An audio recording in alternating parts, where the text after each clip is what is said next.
கர்நாடக அரசு தண்ணீர் கொடுக்கும் கருணையை நம்பிதான் தமிழகம் உள்ளதாக உச்சநீதிமன்றத்தில் காவிரி தொடர்பான வழக்கில் தமிழக அரசு வாதிட்டது. காவிரி நீர் தொடர்பான வழக்கில் உச்சநீதிமன்றத்தில் இறுதிக்கட்ட விசாரணை நடைபெற்று வருகிறது. இதில் 13வது நாளான இன்று தமிழக அரசு வழக்கறிஞர் வாதிட்டார். அப்போது பருவமழை மூலமாக கர்நாடகாவிற்கு 61 டிஎம்சி தண்ணீர் கிடைப்பதாகவும், ஆனால் தமிழகத்திற்கு 10 டிஎம்சி தண்ணீர் மட்டுமே கிடைப்பதாகவும் தெரிவித்தார். காவிரி படுகைகள் தமிழகத்தில் குறைவாக இருந்தாலும் மக்கள் தொகை தமிழகத்தில்தான் அதிகமாக இருப்பதாகவும் தமிழக அரசு வழக்கறிஞர் வாதிட்டார்.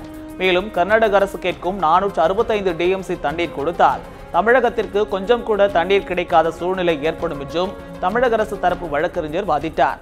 நீர் மேலாண்மையை கர்நாடக அரசு சரியாக கையாளவில்லை என்றும் அவர் குற்றம் சாட்டினார். இதனையடுத்து கர்நாடகா காவிரியில் இருந்து தண்ணீர் கொடுத்தால் அதனை சேமித்து வைப்பதற்கான வசதி தமிழகத்தில் உள்ளதா என நீதிபதிகள் கேள்வி எழுப்பினர். மேலும் மேட்டூர் அணையில் சேமிக்க முடியுமா என்றும் வினவினர். காவிரி வழக்கில் இறுதி தீர்ப்பு கொடுத்தாலும் கண்காணிப்பு அமைப்பு ஒன்றை அமைத்து நீர் பங்கீட்டை உச்சநீதிமன்றம் தான் தொடர்ந்து கண்காணிக்கும் என்றும் நீதிபதிகள் தெரிவித்தனர்.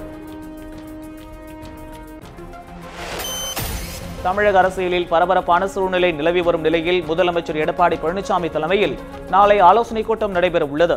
அதிமுக தலைமை அலுவலகத்தில் நடைபெறவுள்ள இந்த கூட்டத்தில் பங்கேற்க அதிமுக தலைமை கழக நிர்வாகிகளுக்கு அழைப்பு விடுக்கப்பட்டுள்ளது.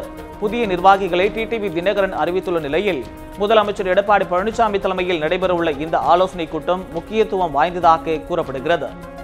சட்ட சிக்கல் இருப்பதால் நீட் தேர்வுக்கு விலக்கு பெறுவதில் தாமதம் ஏற்பட்டுள்ளதாக மாநில சுகாதாரத்துறை அமைச்சர் விஜயபாஸ்கர் விளக்கம் அளித்துள்ளார். சேலத்தில் தொற்றுநோய் தடுப்பு நடவடிக்கைகள் குறித்த விழிப்புணர்வு பேரணியை அமைச்சர் விஜயபாஸ்கர் தொடங்கி வைத்தார். பின்னர் செய்தியாளர்களிடம் பேசிய அவர், நீட்டில் விலக்கு பெற தமிழக அரசு பகீரத முயற்சி மேற்கொண்டுள்ளதாகவும், இதில் சட்ட சிக்கல் இருப்பதால் நீட் தேர்விற்கு விலக்கு பெறுவதில் தாமதம் ஏற்பட்டுள்ளதாகவும் கூறினார். இருப்பினும் 2 நாளில் நீட் தேர்வு விவகாரத்தில் நல்ல தீர்வு கிடைக்கும் எனவும் அமைச்சர் விஜயபாஸ்கர் நம்பிக்கை தெரிவித்தார். உச்சபட்ச அழுத்தத்தை மத்திய அரசிட்ட நம்ம கேட்டிருக்கிறோம். மத்திய அரசும் பாரத பிரதமர்களும் மத்திய அமைச்சர்களும் எல்லாருமே கனிவோடு அதை பரிசீலனை செய்து கொண்டிருக்கிறாங்க. இந்த வே அவுட் இஸ் த லீகல் பாருங்க. சட்ட சிக்கல் இருக்கிறது. அந்த சட்ட சிக்கலிலிருந்து எப்படி இந்தியாவில் எல்லா மாநிலங்களும் ஏற்றுக்கொண்டாலும் கூட தமிழ்நாட்டிற்கு மட்டும் எப்படி அந்த எக்ஸம்ஷனை கொடுக்குறன்றதை அவங்க சிந்திச்சு கொண்டிருக்கிறாங்க. என்ன வாய்ப்பு இருக்கிறதோ அது இன்னும் 2 நாளில் தெரிய வரும். தாமதப்படுத்த மாட்டோம். இந்த நிகழ்ச்சியில் பேசிய மாநில முதன்மை சுகாதாரத்துறை செயலாளர் ராதாகிருஷ்ணன், தமிழகத்தில் டெங்கு காய்ச்சலை கட்டுப்படுத்த தீவிர நடவடிக்கை எடுக்கப்பட்டு வருவதாக தெரிவித்தார். மேலும் வீடுகளுக்கு அருகே தண்ணீர் தேங்காமல் பார்த்துக் கொள்ளுமாறு பொதுமக்களை அறிவுறுத்திய அவர், டெங்கு வரை தடுக்க போர்க்கால அடிப்படையில் நடவடிக்கை எடுக்கப்பட்டு வருவதாகவும் கூறினார். பொதுமக்கள்கிட்ட எங்களோட வேண்டுகோள் என்னென்னா, இந்த மாதிரி நேரத்தில் நம்ம வீட்டில் தண்ணி தேங்கியிருக்கிற இடத்தையும் சந்தேகப்படணும். ஏனென்றால் பெரும்பாலான நேர்வழியில் 500 மீட்டருக்குள்ளே அவங்க வீட்டுக்கு அருகில் உள்ள இடத்தில் தான் இது இருக்கும். போர்க்கால அடிப்படையில் நடவடிக்கை எடுத்துட்டு இருக்கிறவங்க மாநிலம் முழுவதும் மக்கள் நல்ல ஒத்துழைப்பும் கொடுத்துட்ருக்காங்க. மதுரையில் புதிய பாடத்திட்டம் தொடர்பான கருத்து கேட்பு கூட்டத்தில் மதுரை, நெல்லை உள்ளிட்ட 8 மாவட்டங்களைச் சேர்ந்த ஆசிரியர்கள் மற்றும் மாணவர்கள் பங்கேற்றனர். புதிய பாடத்திட்ட குழு தலைவர் ஆனந்தகிருஷ்ணன் தலைமையில் நடைபெற்ற இந்த கூட்டத்தில் மாணவர்களுக்கு நடத்தப்படவுள்ள 11ஆம் வகுப்பு தேர்வு குறித்து விளக்கப்பட்டது. பின்னர் பேசிய ஆனந்தகிருஷ்ணன், இந்த கூட்டத்தில் பயனுள்ள கருத்துக்கள் வெளிப்பட்டுள்ளதாக தெரிவித்தார்.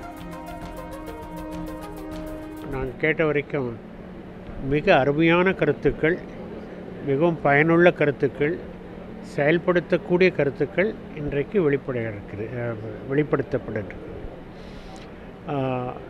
இந்த எங்களுடைய குழு ஆரம்பித்து 1 மாதம் ஆகிறது. இந்த 1 மாதத்தில் சில கருத்துக்கள் விவாதிக்கப்பட்டன. அந்த கருத்துக்களை எல்லாம் இவர்களோடு ஆசிரியர்களோடு பகிர்ந்து கொண்டு அவர்கள் என்ன நினைக்கிறார்கள் என்பதை தெரிந்து கடைசியாக இறுதியாக ஒரு முடிவு எடுக்கப்படும். இதனைத் தொடர்ந்து பேசிய மாணவர்கள் புதிய பாடத்திட்டத்தை வரவேற்பதாகவும், ஆனால் 11ஆம் வகுப்பு பொதுத் தேர்வு வராமல் இருப்பது நல்லது என்றும் அவர்கள் தெரிவித்தனர். முன்னாள் பிரதமர் ராஜீவ்காந்தி கொலை வழக்கில் ராபர்ட் பையஸ், ஜெயக்குமார் ஆகியோரை விடுவிப்பது தொடர்பாக பதிலளிக்க தமிழக அரசுக்கு சென்னை உயர்நீதிமன்றம் கால அவகாசம் வழங்கியுள்ளது. ராஜீவ்காந்தி கொலை வழக்கில் ஆயுள் தண்டனை கைதிகளாக சிறையில் உள்ள ராபர்ட் பையஸ் மற்றும் ஜெயக்குமார் தங்களை முன்கூட்டியே விடுதலை செய்ய கோரி கடந்த 2012ஆம் ஆண்டு வழக்கு தொடர்ந்தனர். இந்த வழக்கு கடந்த முறை விசாரணைக்கு வந்தபோது குடியரசு தினத்தை முன்னிட்டு 180 கைதிகளை விடுதலை செய்ய தமிழக அரசு முடிவு செய்துள்ளதாகவும், அந்த பட்டியலில் ராபர்ட் பையஸ், ஜெயக்குமார் பெயர்கள் இடம்பெறவில்லை என தமிழக அரசு தரப்பில் கூறப்பட்டது. இந்த நிலையில் மனுதாரர்கள் கோரிக்கை தொடர்பாக பதிலளிக்க தமிழக அரசுக்கு உயர்நீதிமன்றம் உத்தரவிட்டது. இந்த வழக்கு நீதிபதி செல்வம், கலையரசன் அமரும் முன்பு இன்று விசாரணைக்கு வந்தபோது தமிழக அரசு தரப்பில் பதிலளிக்க கூடுதல் கால அவகாசம் கோரப்பட்டது. இதனை ஏற்று கால அவகாசம் வழங்கிய நீதிபதிகள் வழக்கு விசாரணையை வரும் 16ஆம் தேதிக்கு ஒத்திவைத்தனர்.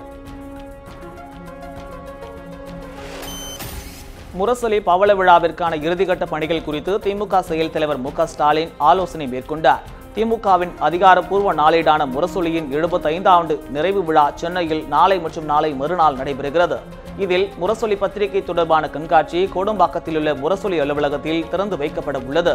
இதற்கான பணிகளை மு.க. ஸ்டாலின் இன்று நேரில் பார்வையிட்டார்.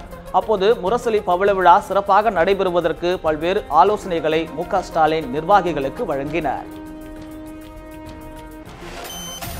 சென்னை மெட்ரோ ரயில் நிலையங்களில் உள்ள ஹிந்தி பெயர் பலகைகளை நீக்குவதற்கு கர்நாடக முதலமைச்சர் சித்தராமையா போன்று தமிழக முதலமைச்சரும் துணிச்சலான நடவடிக்கை எடுக்க வேண்டும் என தொல் திருமாவளவன் வலியுறுத்தியுள்ளார். சென்னை அண்ணா அறிவாலயத்தில் திமுக செயல் தலைவர் மு.க. ஸ்டாலினை நேரில் சந்தித்து வரும் செப்டம்பர் 17ஆம் தேதி நடைபெறும் மாநில சுயாட்சி மாநாட்டில் பங்கேற்க வருமாறு அழைப்பு விடுத்தார். பின்னர் செய்தியாளர்களிடம் பேசிய திருமாவளவன், திமுகவின் முக்கிய முழக்கமான மாநில சுயாட்சி கோரிக்கையை தற்போது கேரளாவும் முன்வைத்திருப்பதாகவும் கூறினார். மேலும் நீட் தேர்வின் மூலம் மாநில அரசின் உரிமையை பறித்த மத்திய அரசு தற்போது மொழி உரிமையையும் பறித்து வருவதாக வேதனை தெரிவித்தார்.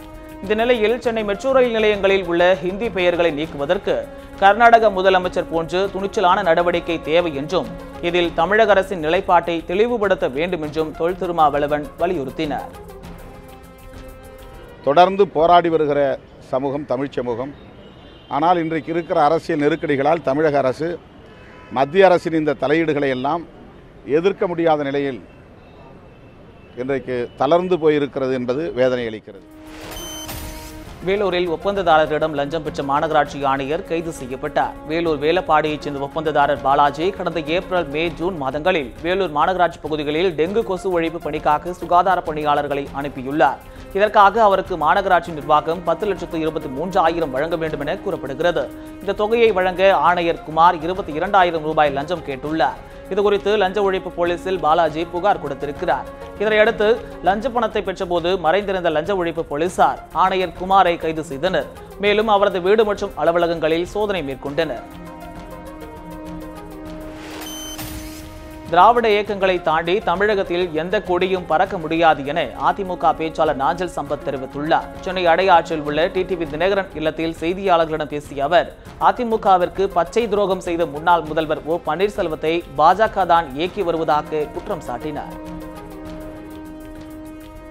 மேலூரில் அனைத்து இந்திய அண்ணா திராவிட முன்னேற்றக் கழகத்தின் அசைக்க முடியாத ஆஸ்பெக்டாஸ் கோட்டையாக தொடர்ந்து தக்க வைக்கப்படுகிற அந்த திராவிட இயக்க திருத்தலத்தில் கழகத்தினுடைய துணை பொதுச் செயலாளர் உரையாற்ற இருக்கிறார். கழகம் காப்பாற்றப்பட வேண்டும், கட்சியும் ஆட்சியும் நிலைநிறுத்தப்பட வேண்டும் என்று நினைக்கின்ற கழகத்தின் எல்லா மட்டத்திலும் இருக்கிற தொண்டர்களே வாருங்கள் என்று கழகத்தின் செய்தி தொடர்பாளர், கொள்கை பரப்பு துணை செயலாளர் என்ற நிலையில் அனைவரையும் அழைக்கின்றேன். டாஸ்மாக் ஊழியர்களுக்கு ஊதிய உயர்வு அளித்து தமிழக அரசு அறிவிப்பு வெளியிட்டுள்ளது. தற்போது அறிவிக்கப்பட்டுள்ள ஊதிய உயர்வின்படி டாஸ்மாக் மேற்பார்வையாளர்களுக்கான ஊதியம் 7,500 ரூபாயில் இருந்து 9,500 ரூபாயாக நிர்ணயிக்கப்பட்டுள்ளது. டாஸ்மாக் விற்பனையாளர்களுக்கான ஊதியம் 5,600 ரூபாயில் இருந்து 7,500 ரூபாயாக உயர்த்தப்பட்டிருக்கிறது. இதேபோல் உதவி விற்பனையாளர்களின் சம்பளம் 4,200 ரூபாயில் இருந்து 6,500 ரூபாயாக உயர்த்தப்பட்டிருக்கிறது. இந்த ஊதிய உயர்வு செப்டம்பர் 1ஆம் தேதி முதல் அமலுக்கு வரும் எனவும் தமிழக அரசு அறிவித்துள்ளது. அதே நேரம் டாஸ்மாக் ஊழியர்களுக்கு வழங்கப்பட்டு வந்த ஊக்கத்தொகை நிறுத்தப்படுவதாகவும் இந்த நடைமுறை செப்டம்பர் 1ஆம் தேதி முதல் அமலுக்கு வரும் என்றும் தமிழக அரசு தெரிவித்துள்ளது. தனியார் எண்ணெய் நிறுவனத்திடம் இருந்து 2.5 கோடி ரூபாய் நஷ்டஈடு கேட்டு நடிகை காஜல் அகர்வால் தொடர்ந்த வழக்கை உயர்நீதிமன்றம் தள்ளுபடி செய்தது. கடந்த 2008ஆம் ஆண்டு அந்த நிறுவனத்தின் விளம்பரத்தில் நடிகை காஜல் அகர்வால் நடித்திருந்தார். இதற்கு அவர் 3 லட்சம் ரூபாய் ஊதியம் பெற்றார். இந்த விளம்பரத்திற்காக 1 வருடம் ஒப்பந்தம் போடப்பட்டது. ஆனால் இதனை மீறி அந்த நிறுவனம் விளம்பரத்தை ஒளிபரப்பி வருவதால் தமக்கு 2.5 கோடி ரூபாய் நஷ்டஈடு வழங்க உத்தரவிடக் கோரி நடிகை காஜல் அகர்வால் சென்னை உயர்நீதிமன்றத்தில் வழக்கு தொடர்ந்தார். இந்த வழக்கு நீதிபதி ரவீந்திரன் முன்பு விசாரணைக்கு வந்தபோது அந்த நிறுவனம் இந்த விளம்பரத்தை காப்புரிமை சட்டத்தின் கீழ் பதிவு செய்திருப்பதாக தெரிவித்தது. இதனால் இந்த விளம்பரத்தின் காப்புரிமை காலம் 60 ஆண்டு காலம் வரை உள்ளது என்பதால் நடிகை காஜல் அகர்வால் நஷ்டஈடு கோர முடியாது எனவும் தெரிவிக்கப்பட்டது. இதனையடுத்து நடிகை காஜல் அகர்வாலின் மனுவை தள்ளுபடி செய்து நீதிபதி உத்தரவிட்டார். மேலும் எதிர்மனுதாரரான தனியார் நிறுவனத்திற்கு நடிகை காஜல் அகர்வால் வழக்கு செலவு தொகையை வழங்கவும் நீதிபதி உத்தரவிட்டார். பழைய பிளாஸ்டிக் கழிவுகளுக்கு விதிக்கப்பட்டு 18% GST வரியை ரத்து செய்யக்கோரி பிளாஸ்டிக் மறுசுழற்சி மற்றும் வியாபாரிகள் சங்கத்தினர் கோவையில் ஆர்ப்பாட்டத்தில் ஈடுபட்டனர். பழைய பிளாஸ்டிக் கழிவுகளுக்கு மத்திய அரசு அண்மையில் 18% GST வரி விதித்தது. இந்த GST வரியினை ரத்து செய்யக்கோரி கோவை மாவட்டத்தில் 1000க்கும் மேற்பட்ட பிளாஸ்டிக் தொழிற்கூடங்கள் ஒருநாள் வேலைநிறுத்த போராட்டத்தில் ஈடுபட்டனர். GST வரி விதிப்பினால் பிளாஸ்டிக் வியாபாரம் பாதிக்கப்பட்டிருப்பதாக பிளாஸ்டிக் வியாபாரிகள் தெரிவித்துள்ளனர். லட்சக்கணக்கான தொழிலாளர்களும் ஆயிரக்கணக்கான சிறு குறு தொழில் நிறுவனங்களும் நடந்து கொண்டிருக்கிறது. இந்த புதிய பிளாஸ்டிக்கு இணையான 18% GST வரி என்பது பிளாஸ்டிக் மறுசுழற்சி தொழிலை கேள்விக்குறியாக்கும் நிலைக்குள்ளது. ஆகவே தூய்மை இந்தியா திட்டத்திலே பிளாஸ்டிக் மறுசுழற்சி தொழிலினை சேர்த்து பிளாஸ்டிக் கழிவுகளுக்கு முழுமையான வரி விலக்கு அளிக்க வேண்டும். குட்கா விவகாரத்தில் தவறு செய்தவர்கள் அமைச்சராக இருந்தாலும் பதவி விலக வேண்டும் என தமிழ் மாநில காங்கிரஸ் தலைவர் ஜி.கே. வாசன் வலியுறுத்தியுள்ளார். சென்னை மயிலாப்பூரில் செய்தியாளர்களை சந்தித்த அவர் நீட் விவகாரத்தில் தமிழக அரசின் நடவடிக்கை தலையை விட்டு தும்பை பிடிக்கும் செயலாக உள்ளது என விமர்சித்தார். பிரச்சனைகளை வளர்த்து கொண்டு போகும் அரசாக உள்ளதே தவிர பிரச்சனைகளை தீர்க்கும் அரசாக தற்போதைய தமிழக அரசு செயல்படவில்லை எனவும் வாசன் குற்றம் சாட்டினார். பொறுத்தவரைக்கும் உயிருக்கு ஆபத்தானது. அது வெளியில் விற்கிறாங்கன்னா அது தவறு. அரசா அதிகாரிகளா யார் பொறுப்பு? விசாரணையின் மூலம் உண்மை நிலை வர வேண்டும். அது அதிகாரியாக இருந்தாலும் பதவி விலக வேண்டும், அமைச்சராக இருந்தாலும் பதவி விலக வேண்டும். அதெல்லாம் மாற்றுக்கருத்து கிடையாது. ஆந்திர மாநிலம் குப்பம் வனப்பகுதியில் இருந்து இடம்பெயர்ந்து வந்த 4 காட்டு யானைகள் ஒசூர் அடுத்த செட்டிப்பள்ளி வனப்பகுதியில் முகாமிட்டிருக்கிறது. இதனால் எலசப்பள்ளி, காமன்தொட்டி, செட்டிப்பள்ளி உட்பட வனப்பகுதியை ஒட்டியுள்ள 10 கிராம மக்கள் பாதுகாப்பாக இருக்க வனத்துறையினர் எச்சரிக்கை விடுத்துள்ளனர். யானைகளால் பயிர்ச்சேதம் மற்றும் உயிர்ச்சேதம் ஏற்படுவதற்கு முன்பு வனத்துறை துரித நடவடிக்கை எடுத்து யானைகளை வனப்பகுதிக்குள் அனுப்ப வேண்டும் என அப்பகுதி மக்கள் கோரிக்கை விடுத்துள்ளனர். வரும் 24 மணி நேரத்தில் தென் தமிழகத்தில் அநேக இடங்களிலும் வட மாவட்டங்களில் சில இடங்களிலும் கனமழை பெய்ய வாய்ப்புள்ளதாக சென்னை வானிலை ஆய்வு மையம் தெரிவித்துள்ளது. இது தொடர்பாக செய்தியாளர்களிடம் பேசிய வானிலை ஆய்வு மைய இயக்குநர் பாலச்சந்திரன் காற்று மண்டலத்தின் கீழ் அடுக்கில் மேற்கு திசை காற்று வலுப்பெற்றுள்ளது எனவும் லட்சத்தீவு அருகே வளிமண்டலத்தில் மேலடுக்கு சுழற்சி நிலவுவதாகவும் தெரிவித்தார். சென்னையை பொறுத்தவரை மாலை அல்லது இரவில் மழை பெய்ய வாய்ப்பு உள்ளதாகவும் பாலச்சந்திரன் கூறினார். மேலும் தமிழகத்தில் தென்மேற்கு பருவமழை இயல்பை விட 2 சென்டிமீட்டர் அதிகம் பெய்துள்ளதாக சென்னை வானிலை ஆய்வு மையம் தெரிவித்துள்ளது. தென்னிந்திய பகுதிகளில் வளிமண்டலத்தின் கீழடுக்கில் மேற்கு திசை காற்றுகள் வலுப்பெற்றுள்ளன. மேலும் லட்சத்தீவு அருகே வளிமண்டலத்தில் மேலடுக்கு சுழற்சி நிலவுகிறது. இதன் காரணமாக கடந்த 24 மணி நேரத்தில் தமிழகத்தில் பரவலாக அநேக இடங்களில் மழை பெய்துள்ளது. ஒரு சில இடங்களில் கனமழையும் பெய்துள்ளது. அதிகபட்சமாக அதிராம்பட்டினத்தில் 13 சென்டிமீட்டர் மழை பதிவாகியுள்ளது. அடுத்து வரும் 24 மணி நேரத்தை பொறுத்தவரையில் தென் தமிழகத்தில் அநேக இடங்களிலும் வட தமிழகத்தில் ஒரு சில இடங்களிலும் மழை பெய்யக்கூடும். ஓரிரு இடங்களில் கனமழை பெய்வதற்கான வாய்ப்பு உள்ளது. சென்னை நகரை பொறுத்தவரையில் மாலை மற்றும் இரவு வேளைகளில் நகரின் சில பகுதிகளில் மிதமான மழைக்கு வாய்ப்பு உள்ளது. தென்மேற்கு பருவமழை பொறுத்தவரையில் கடந்த ஜூன் 1 முதல் 9ஆம் தேதி ஆகஸ்ட் வரையிலான இடைப்பட்ட காலத்தில் பதிவான மழையின் அளவு தமிழகத்தில் பதிவான மழையின் அளவு 138.5 மில்லிமீட்டர். இந்த காலகட்டத்தின் இயல்பான அளவு 135 மில்லிமீட்டர். பதிவான மழை அளவானது இயல்பை விட 2% அதிகமாகும். தமிழகத்தில் எடப்பாடி பழனிசாமி தலைமையிலான அரசு பாசிச அரசாக மாறி வருவதாக மதிமுக பொதுச் செயலாளர் வைகோ குற்றம் சாட்டியுள்ளார். இது தொடர்பாக சென்னையில் செய்தியாளர்களிடம் பேசிய அவர் குஜராத்தில் 2 காங்கிரஸ் எம்எல்ஏக்களின் வாக்குகள் செல்லாது என அறிவித்தது பாஜகவின் கன்னத்தில் அரைந்தது போன்றது என தெரிவித்தார். அருணாச்சல பிரதேசம், மணிப்பூர், நாகாலாந்தில் குதிரை பேரம் மூலமே பாஜக ஆட்சியை பிடித்துள்ளதாகவும் வைகோ கூறினார்.